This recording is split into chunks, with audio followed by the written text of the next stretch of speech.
Hola, ¿cómo les va? Bueno, esta sería la tercera clase del práctico de la Comisión 3 de Introducción a los Discursos y los Lenguajes. La semana pasada les mandé un mail con un audio y una consigna para un trabajo práctico que se entrega el jueves de la semana que viene, cuando terminemos la unidad 1. Ustedes tienen subidas en el aula web dos pestañas de la unidad 1, que son los textos que entran en la unidad 1, Cassirer, Nietzsche y Rorty. El audio de la semana pasada versó sobre Cassirer y Nietzsche y hoy vamos a hablar de Rorty. Pero también vamos a retomar algunas cosas de Nietzsche porque, como habrán visto, si leyeron Rorty, están bastante relacionados. Aquellos que todavía no hayan recibido el mail o la consigna o no la vean, o si ustedes saben de alguien que no esté recibiendo el material, les pido por favor o que le avisen que se comunique conmigo al mail smartins@perio.unlp.edu.ar o que le pasen el material.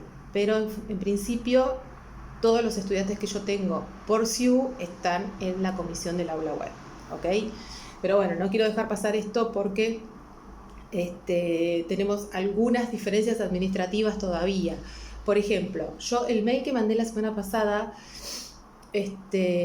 no recibí ninguna contestación, ni siquiera de ok, recibido. Entiendo que quizás, no están acostumbrados a hacer eso o lo reciben y ya, pero es importante para mantener la interacción que yo sepa que ustedes están recibiendo este tipo de material, que entienden la consigna, y que se saquen las dudas que tienen. Sinceramente, no creo que tanto el texto de Cassirer como de Nietzsche como de Rorty no les genere ninguna duda y no quieran evacuarla, digamos. Pero bueno, estoy disponible para ustedes en el mail que les pasé o en el mail del aula web donde ustedes recibieron la información.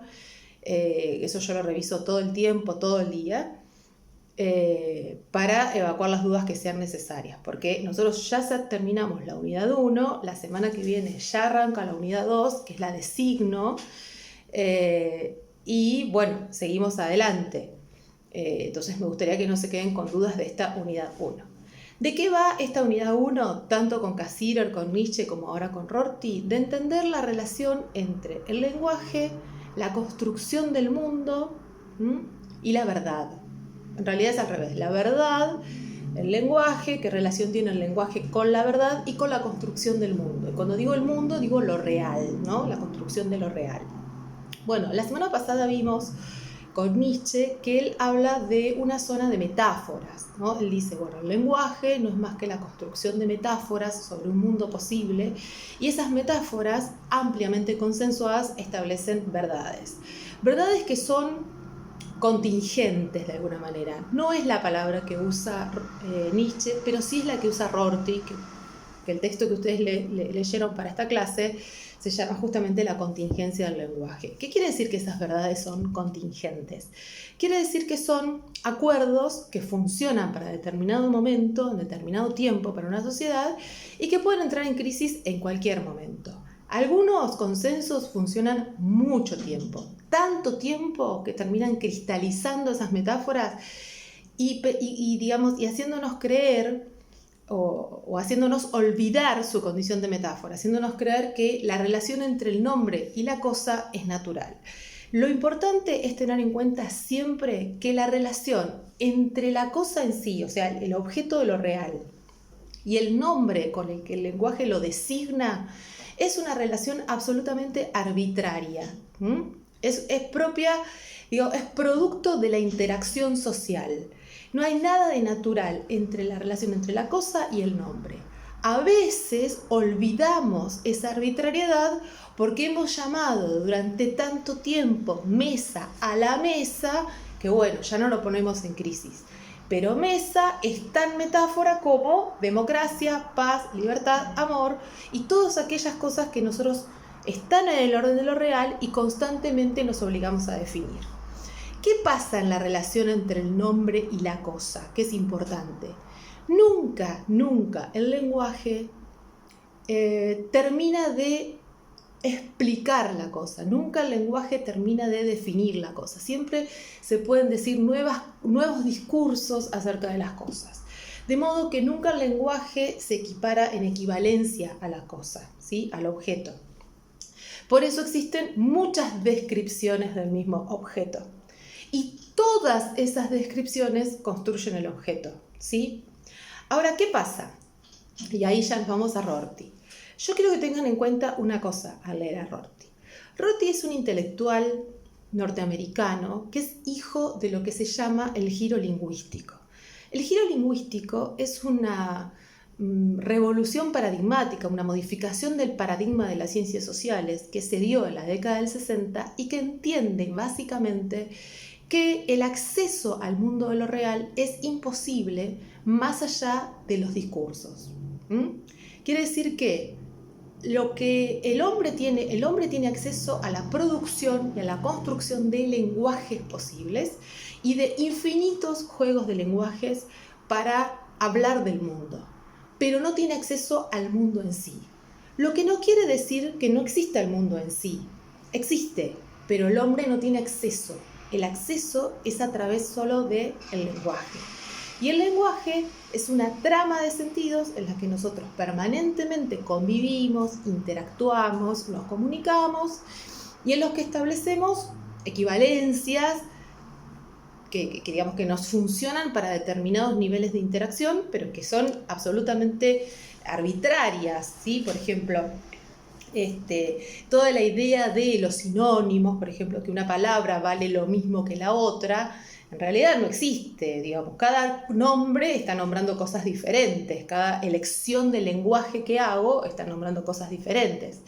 Pero de nuevo, lo que pone en crisis el paradigma del giro lingüístico es que la totalidad del objeto es inabarcable y que entonces solo vamos a tener interpretaciones respecto de ese objeto, interpretaciones respecto de determinado fenómeno social. Cuando Verón quiere estudiar los fenómenos sociales y los efectos de sentido de los fenómenos sociales o la producción de sentido de determinados fenómenos sociales, lo que va a ir a buscar son las materialidades discursivas, porque lo único que hay de los fenómenos sociales son producciones discursivas. Por eso el texto de Rorty hace hincapié fundamentalmente en esto de que el hombre no tiene acceso a la cosa en sí, sino a las descripciones del mundo. Y esas descripciones son lenguajes, ¿sí? Están en el orden del lenguaje, de la lengua, de la producción discursiva. De modo que la verdad, digamos que la verdad no está en el mundo, sino que están las proposiciones. Solo las proposiciones discursivas pueden ser verdaderas o falsas, no el mundo en sí, ¿sí? Lo que no significa, insisto, en que no haya un mundo ahí afuera. Sí lo hay, pero no hay acceso real a ese mundo, ¿sí? No hay acceso nuestro como sujetos. A ver, lo que pone en crisis también el giro lingüístico es que en un determinado momento, la década del 60, la producción del conocimiento, o sea, las teorías epistemológicas entendían que había un sujeto con toda su carga de subjetividad y había un objeto, ¿sí? Y que el sujeto se acercaba a conocer al objeto y que podía conocerlo en sus descripciones, lo podía conocer describiéndolo, ¿sí? Y que eso era acceso.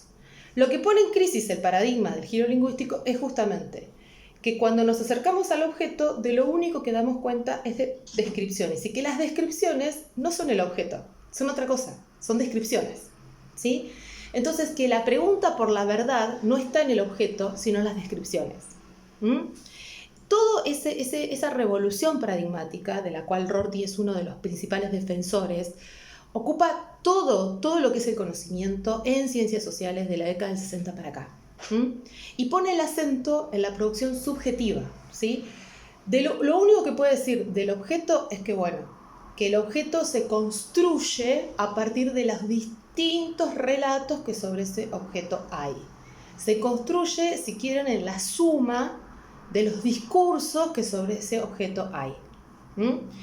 Discursos que nunca van a poder captarlo en su totalidad, ¿sí? Por ende, siempre es posible decir cosas nuevas. A esas cosas nuevas, a esa posibilidad de decir cosas nuevas, es lo que Rorty le va a llamar la figura del poeta vigoroso. Es aquel que puede decir cosas nuevas del mundo. Ahora, el lenguaje tiene infinitas posibilidades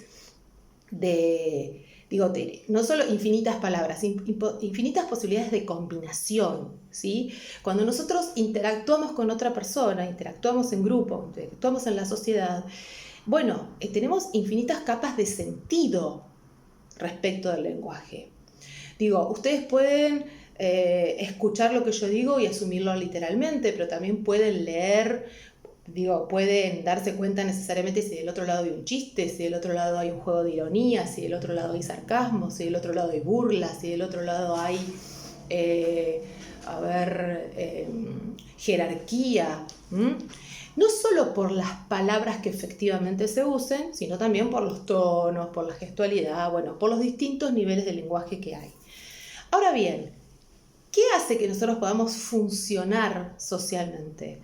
Justamente que esos juegos de lenguaje, que en términos de Davison funcionan como acuerdos momentáneos, teorías momentáneas, le llama él, esos juegos de lenguaje están todo el tiempo, como estableciendo contratos, estableciendo condiciones de interacción, ¿sí? Con lo cual uno rápidamente sabe, cuando interactúa con otro, de qué le está hablando, ¿no? Hay acuerdos sobre qué es la verdad, ¿no? Ahí aparece el acuerdo sobre qué es la verdad, sobre qué le está hablando, en qué tono le está hablando, y cuántas cosas aparecen más allá de las palabras, esto que les decía. Cuántas cosas aparecen en la gestualidad, cuántas cosas aparecen en la prosodia. La prosodia es el tono que usa cada uno. En el tono uno puede leer todos estos juegos posibles de ironía, de chiste, de sarcasmo, de secreto. Todas figuras retóricas propias del lenguaje. Ahora bien, hay una parte del texto que me parece que es muy interesante y que se relaciona directamente con Nietzsche, que es la metáfora que usa, o la figura que usa Rorty para explicar algo que él le llama el arrecife de coral. Él dice, el lenguaje funciona como un arrecife de coral. Yo no sé si ustedes conocen lo que es un arrecife de coral, pero es un lugar donde los corales se juntan, ¿sí? En la zona norte de Brasil hay muchos arrecifes de coral y demás. El coral es un ser vivo, ¿sí? Es una planta viva. ¿Qué pasa? Se acumula en determinado lugar y construye un arrecife. Los corales que quedan abajo se petrifican, es decir, parecen piedra, ¿sí? Olvidan su condición de vivo, se vuelven piedra, parecen piedra, porque están petrificados, porque están quietos, porque están apretados. Y los corales que están más arriba son los que están como más en movimiento y los que se nota que están vivos. Para Rorty, esa es una figura ideal para explicar cómo funciona el lenguaje. Las metáforas que están abajo, las primeras, las que fueron más cristalizadas, sobre las que hay acuerdos de verdad masivos, naturalizados y de larga data, son aquellas que parecen piedra y se olvidaron su condición de coral, ¿sí? Se olvidaron su condición de ser vivo. Mientras que los que están arriba flotando son aquellos que están en pleno debate, ¿sí? En plena definición de si se van a quedar en el arrecife, si se van a petrificar, si van a quedar vivos. Hay debates sociales que están vivos todo el tiempo, que es muy difícil que encontremos una definición de una vez y para siempre en la que todos estén de acuerdo que esa es la verdad. Y ahí entran las definiciones de Estado, las definiciones de democracia, las definiciones de amor, las definiciones de paz social, las definiciones de hegemonía. Todo aquello que está en permanente debate en la sociedad. Que es, que lo que está, ¿por qué está en permanente debate? Porque todo el tiempo hay construcciones discursivas que tratan de asir, agarrar, explicar un poco más de ese objeto, ¿no? Todo el tiempo hay nuevos discursos que tratan de, la democracia ha sido definida de esta manera, pero quedó afuera tal aspecto. Pero después viene otro y dice, pero quedó afuera tal otro aspecto. Pero habría que tener en cuenta tal otro aspecto. Y nunca termina como de definirse una sola definición de democracia, que no la habría, ¿no? De ningún objeto habría una sola definición, pero en democracia se nota y en mesa no, ¿sí? Y mesa, silla, computadora, remera, pareciera que no hay debate sobre eso, ¿sí? Parece que no hay, o sea que ahí el acuerdo es de una vez y para siempre. Entonces yo les decía la semana pasada, pensemos en el ejemplo de la Tierra es redonda, la afirmación la Tierra es redonda, o en realidad todas las afirmaciones del discurso científico tienen ese principio de verdad porque están argumentadas sobre cifras, están argumentadas sobre datos, sobre distancias, sobre cuestiones medibles. El discurso de la ciencia es un discurso más, pero que lucha con otros discursos por su pretensión de verdad, ¿sí? ¿Por qué? Porque él considera que los métodos por los cuales se construye, los métodos de medición, los métodos de corroboración, los métodos de control, estoy hablando de la ciencia positivista, ¿no? Considera que esos métodos garantizan la objetividad del discurso. Y entonces está todo el tiempo el discurso científico tratando de eliminar esa condición de subjetividad, ¿sí? Que efectivamente hay en la producción discursiva, pero que el discurso científico trata de borrar permanentemente haciendo uso de este tipo de mecanismos. Entonces pareciera que el discurso de la ciencia es el discurso de la verdad. Eso fue lo que intentó hacer el iluminismo, el racionalismo, la modernidad, instalar un único discurso como verdad, que es el discurso de la razón cartesiana, ¿no? Pienso, luego existo. Ahora, en la otra punta, justamente en el otro extremo, está el discurso puramente subjetivo, que no tiene ningún prurito en mostrarse como tal, que es el discurso de la poesía, ¿sí? En el discurso de la poesía no hay ninguna necesidad, no hay ninguna pretensión de verdad, ¿sí? Lo que hay que entender, y por eso la complejidad de los textos como Rorty, como Nietzsche, es que es tan verdad el discurso de la ciencia como el discurso de la poesía. ¿Por qué son verdades? Porque ambos tienen consenso social, ¿sí? Pero no es que es más verdadera la ciencia que la poesía. Lo que tiene la ciencia es mayor pretensión de verdad y de hecho en la lucha con otros discursos por imponerse como la verdad absoluta ha ganado varias batallas, mientras que la poesía no tiene pretensión de verdad. La poesía deja al desnudo su condición subjetiva, ¿sí? Yo escribo esto porque es lo que siento y estas son las palabras que encuentro para demostrar mis sentimientos. Sería una cosa así. En el medio hay un montón de matices, ¿no? En el medio tenemos los matices del discurso informativo, los matices del discurso de la ficción, tenemos los matices de los discursos religiosos, que al mismo tiempo, mientras la ciencia dice, no, porque con todo este procedimiento argumentativo yo tengo la verdad, la ciencia dice, bueno, yo no necesito ningún procedimiento argumentativo porque yo me baso en la creencia, ¿sí? Entonces, cuando creo, listo, obtengo mi verdad absoluta. Lo que tanto Nietzsche con su Dios ha muerto como Rorty con su giro lingüístico ponen en evidencia es que ya no hay absolutos, ¿sí? Que lo que hay son construcciones momentáneas de verdad, que no significa que las verdades sean relativas a cada uno de los sujetos. Sí son relativas, pero que no es que yo tengo mi verdad y vos tenés tu verdad y el otro tiene su verdad y entonces estamos disputándonos todo el tiempo a ver quién tiene la verdad más poronga, digamos, la más verdad. No, porque si no, no habría interacción social posible. Hay verdades con amplios niveles de consenso sobre las que ya no discutimos más. Por ejemplo, la mesa es mesa, ¿sí? O mira qué lindo día o mira qué feo día. No discutimos sobre eso, ¿sí? Hay verdades que tienen altos niveles de consenso. Pero la verdad siempre es relativa en tanto y en cuanto siempre es construida, ¿sí? No hay una verdad absoluta que provenga de la cosa. Ahí, de nuevo, la verdad no es inmanente a la cosa, la verdad se construye. ¿Y dónde se construye? En el lenguaje, en lo discursivo. Por eso, otro de los aportes centrales del texto de Rorty, que me gustaría que cuando lo lean, relean o lo pongan ahí con resaltador, es la diferencia entre herramienta, a ver si el lenguaje... A ver, en realidad sería la diferencia entre la construcción por el lenguaje y la expresión. Él va a decir si el lenguaje es una herramienta o es un fin. Y ahí mira, si nosotros pensamos en expresión, si nosotros pensamos que el lenguaje expresa la realidad, es porque asumimos que hay una realidad y que entonces el lenguaje la intenta representar y la va a representar más o menos bien, ¿sí? Pero estamos dando cuenta de que la realidad existe y que el lenguaje solo la expresa. No es lo mismo decir que el lenguaje expresa que el lenguaje construye lo real, ¿sí?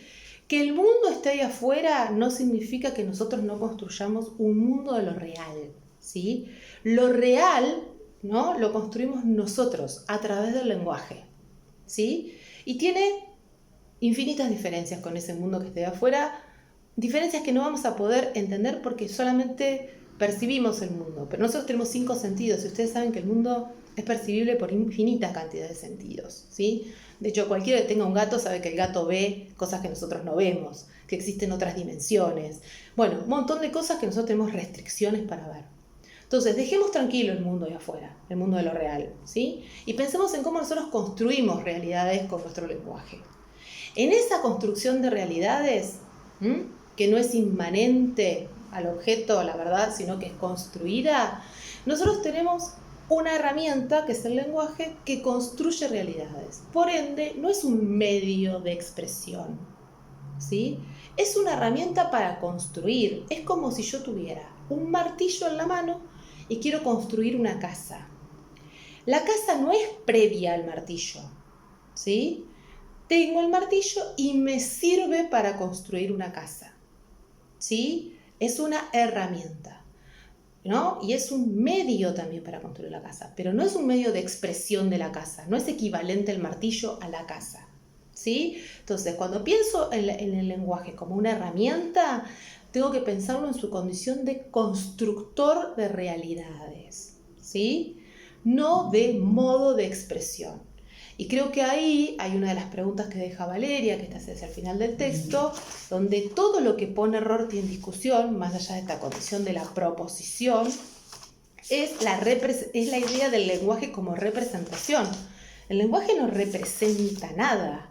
Bueno, nosotros estaríamos que si el lenguaje representa algo, estamos dando por sentado que hay una presentación original, el mundo, y que el lenguaje va y la representa, es decir, trata de encontrar una equivalencia entre el lenguaje y el mundo. Y acabamos de decir que no es así.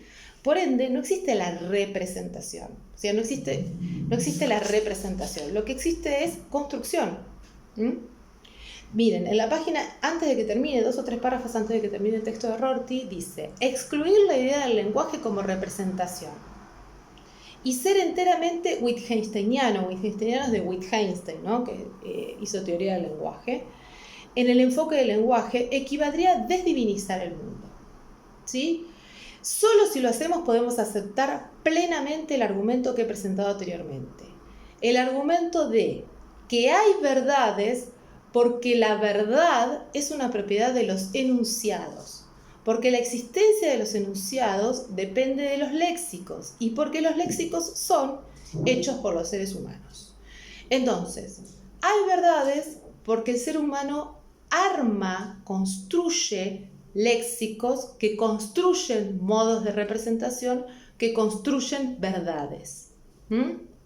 La relación con lo real no existe, ¿sí? El mundo ahí afuera no significa que no exista, pero no tenemos acceso a él. La verdad a la que tenemos acceso es la verdad de las proposiciones, de las descripciones de ese mundo, ¿sí? No del mundo en sí. Yo sé que por ahí es difícil pensarlo, pero a medida que avance la materia, supongo que se van a ir familiarizando más con este tipo de definiciones. Y por otro lado, me gustaría que, ahí sí, volviendo al principio del texto de Rorty, también marquen con marcador fuerte, grande, para cuando vuelvan a leerlo, en la segunda página, el último párrafo que dice: hay que distinguir entre la afirmación de que el mundo está ahí afuera y la afirmación de que la verdad está ahí afuera. El mundo está ahí afuera, la verdad no. La verdad está en la construcción del lenguaje, ¿sí?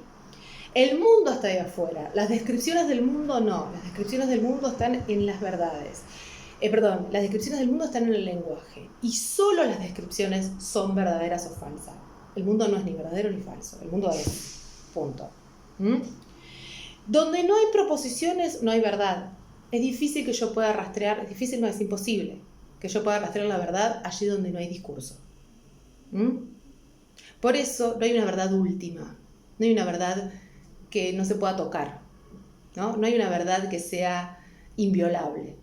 Todas las verdades son violables, en el buen sentido de la palabra, porque todas las verdades pueden pasar a ser mentira en algún momento. Todas las verdades pueden ser puestas en discusión, todas las verdades pueden perder niveles de consenso. ¿Ok? Bueno, el mundo no habla, solo nosotros lo hacemos, otra de las afirmaciones de Rorty. Y si solo nosotros lo hacemos, solo nosotros elaboramos proposiciones que pueden ser verdaderas o falsas, ¿sí? De modo que la verdad no es más que el juego de poder entre los discursos, la capacidad de que un discurso sea más legítimo que otro.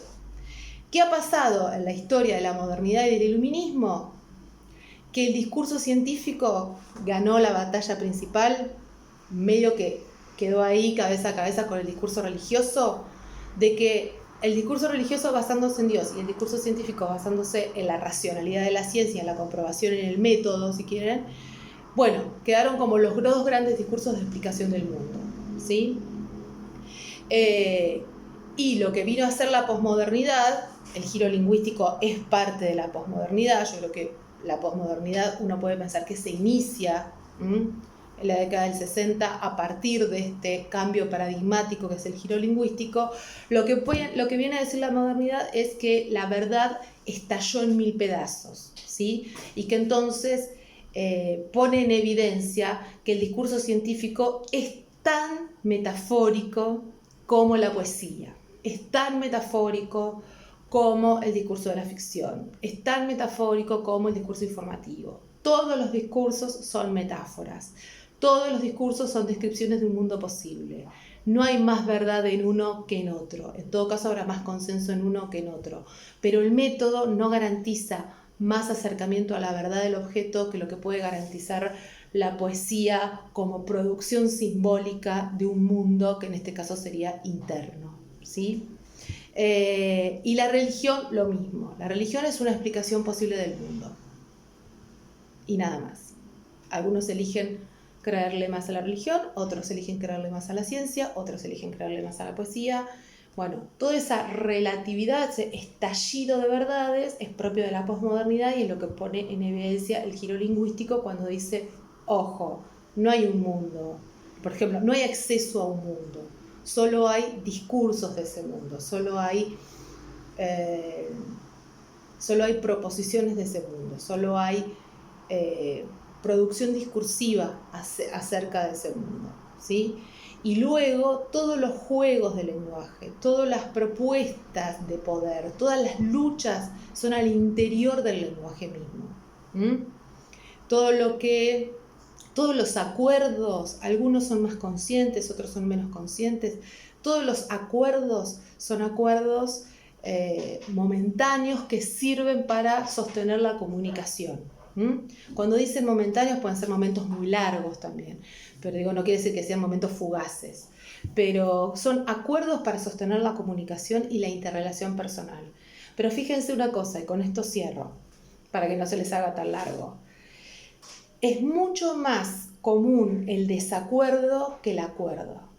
No es tan fácil.